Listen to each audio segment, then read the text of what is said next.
देखिए यहाँ पर कैनोनाइजेशन ये पोयम है और इसको लिखा है जॉन डन ने। अब कैनोनाइजेशन का मतलब होता है किसी ऑथर को या किसी राइटर को कैनोनाइज करना। कैनोनाइज का मतलब होता है एक तरह से संत की उपाधि देना। जैसे आपके एक सेंट पाउल, तो उनको एक सेंट की उपाधि, मतलब कैनोनाइजेशन के थ्रू सेंट की उपाधि मिलती है। तो वही इसमें बताया गया है। इसमें जॉन डन ने कैनोनाइजेशन की बात हुई है। इन्होंने कहा कि हम लोग को मरने के बाद मतलब कैनोनाइज किया जाएगा, एक संत की उपाधि दी जाएगी, लोग हमें याद करेंगे। तो यहाँ पर है और इसमें लव के बारे में बताया गया है, for God's sake hold your tongue. और यहाँ जॉन डन अपने मित्र से कहते हैं, जैसे जब दो मित्र मतलब वो प्यार कर लेते हैं तो एक समझाता अबे ये सब मत कर, फिर दूसरा कहता अबे हम किए हैं तुम्हारा कौन नुकसान है, मतलब हम प्यार किए, हम मरेंगे, हम कुछ होगा हमें होगा, तुम्हें तो कोई प्रॉब्लम नहीं होगी। वैसे यहाँ पर ये जॉन डन जो है अपने पोएट मतलब फ्रेंड को कहते हैं, एक तरह से ये मोनोलॉग टाइप का है। ये कहते हैं for God's sake hold your tongue, भगवान के लिए तुम चुप रहो, एंड लेट मी लव, और मुझे प्यार करने दो। और चाइल्ड माई पॉलिसी, तुम मेरे बीमारी के बारे में बात कर सकते हो। पॉलिसी एक पैरालिसिस टाइप की बीमारी होती है। और माई गाउटिया, मेरे गठिया रोग के बारे में बात कर सकते हो। माई 5 ग्रे हेयर्स, या मेरे ऐसे बालों के बारे में बात कर रहे हो, बढ़ती उम्र के बारे में बात कर सकते हो। और ruined fortune plot with wealth your state, और with wealth your state your mind with arts improve. तुम जाओ मतलब अपनी स्टेट को स्ट्रॉन्ग करो, अपनी पोजीशन को स्ट्रॉन्ग करो, पैसा कमाओ और अपने दिमाग को मतलब कोई स्किल सीखने में लगाओ। टेक यू अ कोर्स, अगर कोई काम वाम नहीं है तो जाओ कोर्स खरीद लो, गेट यू अ प्लेस, और अपने आप को एक अच्छे प्लेस पर पहुंचाओ, IAS PCS बनो। ऑब्जर्व हिज ऑनर और हिज ग्रेस, अपने मतलब ऑनर को ऑब्जर्व करो, अपनी इज्जत को ऑब्जर्व करो, मतलब कुछ ऐसा कोर्स वोर्स खरीदो और जैसे कुछ अच्छा खासा काम करो और एक ऑनर कमाओ, इज्जत कमाओ। और द किंग्स रियल, और कुछ ना मिले तो जाओ राजा के उसमें काम करो, और हिज स्टैम्प्ड फेस या ऐसा कुछ काम करके उससे कॉइन्स कमाओ। फिर यहाँ पर कह रहे हैं कंटम्पलेट व्हाट विल यू, करो भैया जो भी तुम करना चाहो करो, approve so you will let me love, लेकिन मुझे प्यार करने दो। तुम जाओ जो मन के वो करो लेकिन मुझे प्यार करने दो। ये मतलब जॉन डन कह रहे हैं अपने मित्र से। एलास एलास, अरे रुको रुको, हुई जिंजर्ड बाई माई लव, मेरे प्यार से कौन घायल हो गया है, किसको नुकसान हो गया है। व्हाट मर्चेंट शिप्स, कौन से व्यापारी की नाव रुक गई है। हैव माई साइज ड्रॉन्ड, मेरे आह से, मेरे प्यार की आह से किस व्यापारी की नाव पानी में डूब गई है। Who says my tears have overflowed his ground, कौन कहता है कि मेरे आंसुओं से बाढ़ आ गई है। When did my colds a forward spring remove, कौन कहता है कि मतलब मेरे इस प्यार ने जो है आने वाली स्प्रिंग को रोक दिया है, अर्थात हर चीज़ तो अपने अनुसार चल रहा है।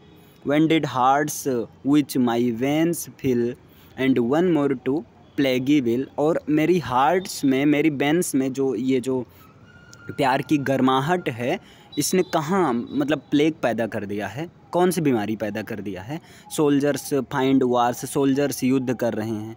Lawyers find out still litigious man, lawyers को अभी भी लिटिजियस मैन, झगड़ालू टाइप के आदमी मिल रहे हैं जो कि जिसके वजह से उनको केस मिल रहे हैं। और विच क्वेरल्स मूव दो सी एंड आई डू लव, और मतलब विच क्वेरल्स मूव, वही लिटिजियस मैन, मतलब लायर्स को लिटिजियस मैन मिल रहे हैं जो कि क्वेरल्स करना चाहते हैं और इससे उनको केस मिल रहा है, तो इसलिए भैया मुझे और उसे प्यार करने दो। अब यहाँ देखिए नेक्स्ट स्टेंजा है, call us what will you, कह दो भैया जो कहना चाहो। We are made such by love, हम ऐसे केवल प्यार से बने, प्यार की वजह से बने, ऐसे हम थे नहीं, इतने जिद्दी इतने अड़ियल ऐसे थे नहीं, हम तो प्यार में ऐसे बने हैं। Call her one and me another fly, उसको एक पतंगा कह दो मुझे दूसरा वाला पतंगा कह दो। वी आर टेपर्स टू, और हम दोनों तो टेपर्स हैं, एक दूसरे से मतलब एक तरह से चिपके हुए हैं, है ना। एट और ऑन कॉस्ट डाई, और हमें हमारे ही हालात पर, हमारी सिचुएशन पर छोड़ दो, हमारे लिए टेंशन ना करो, जो होगा हम ही भोगेंगे। And we in us find the eagle and dove, और हमें मतलब ऐसे हम अपने आप को ऐसे पाते हैं जैसे कि वो डब हो मतलब प्यारी सुशील, और मैं ईगल हूँ मतलब चील एकदम झपट्टा मारने वाला। The Phoenix riddle hath more bit, और हम एक तरह से फॉनिक्स रिडल पक्षी की तरह हैं। फॉनिक्स रिडल एक ऐसी पक्षी होती है जो कि मरती है, उसके बाद अपने आप जन्म लेती है, मतलब इसमें मेल फीमेल नहीं होता है ना, जेंडर नहीं होता है। तो हम फॉनिक्स रिडल की तरह हैं। बी टू बीइंग वन, और हम एक हैं। Are it so to one neutral thing both sexed, हम एक ही हैं, मतलब एक न्यूट्रल थिंग के समान है ना, मतलब दो जान एक आत्मा वाला केस यहाँ बताया जा रहा है। बी डाई, हम मरेंगे, राइज द सेम, हम मरेंगे और फिर से जन्मेंगे, मतलब एक रिडल पक्षी के समान हम मरेंगे और फिर से जन्मेंगे। And prove mysterious by this love, और इस प्यार को एकदम रहस्यमयी प्रूव कर देंगे, तुम देखते जाना, मतलब ऐसा ये अपने फ्रेंड को समझा रहे हैं। फिर अगला स्टेंजा है we can die by it, हम इसके लिए मर जाएंगे। If not live by love, अगर हमें ये जो प्यार के दुश्मन हैं इसने अगर हमें जीने नहीं दिया तो हम इस प्यार में मर जाएंगे। And if unfit for Tom's and hairs, और यदि हमारे जो शव हैं अगर वो टॉम्स में नहीं रखेंगे, जैसे जो प्यार के दुश्मन है अगर मेरे लिए कब्र नहीं बनाएंगे, है ना, our legend it will be fit for worse, तो हम एक कविताओं की पंक्तियों में फिट हो जाएंगे, मतलब हो तो जाएंगे, अमर तो होना ही है।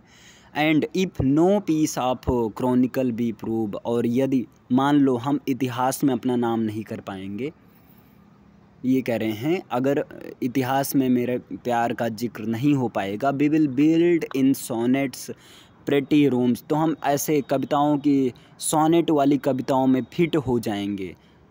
सोनेट में, जैसे सोनेट में होता है ना पार्टिकुलर किसी बेलवेट के लिए ही होता है, तो हम सोनेट में फिट हो जाएंगे।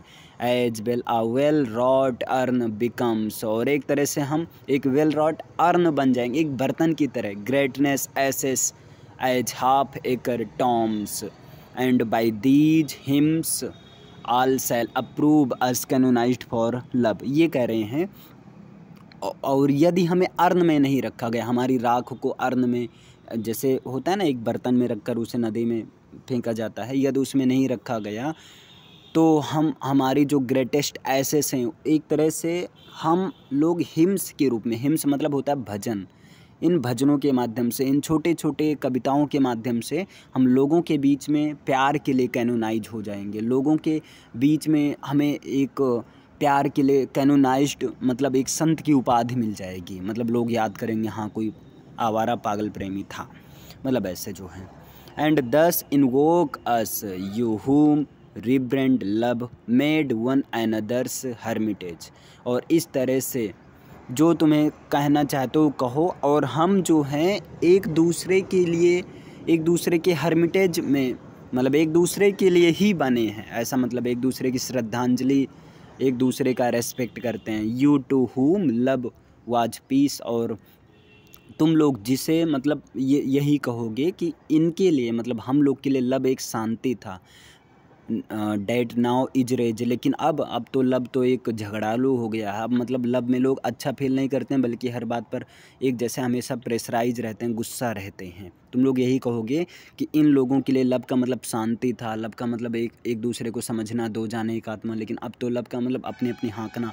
रेज, रेज मतलब गुस्सा हो गया है एकदम से, गुस्से में बदल गया है। Who did the whole world soul contract and drove, और जिसे जो है मतलब हम लोग को सारा संसार, सारे वर्ल्ड की साउल जो है कॉन्ट्रैक्ट होंगी, मतलब एक तरह से देखने आएंगी। Into the glasses of your eyes, और मैं तुम्हारे आइज में ग्लासेज की तरह देखूंगा, मतलब तुम लोग आँखों में। So made such mirrors and such spies, और तुम लोग यही कहोगे इस तरह का मतलब प्यार करना चाहिए जिस तरह से ये लोग किए हैं। That they did all to you epitomize countries towns courts beg from above a pattern of your love, और ये कहते हैं मतलब हमारे इस प्यार के पैटर्न को कंट्री से, मतलब दूर दूर के देशों से, कस्बों से, है ना, यहाँ तक कि कोर्ट्स मतलब राजा महाराजा देखने आएंगे, और वो सब लोग यही मतलब सारे प्यार के पैटर्न में से मेरे प्यार के पैटर्न को सबसे बेहतर बताएंगे, सबसे अच्छा बताएंगे। क्लियर? बस ये आपका कंप्लीट हो गया।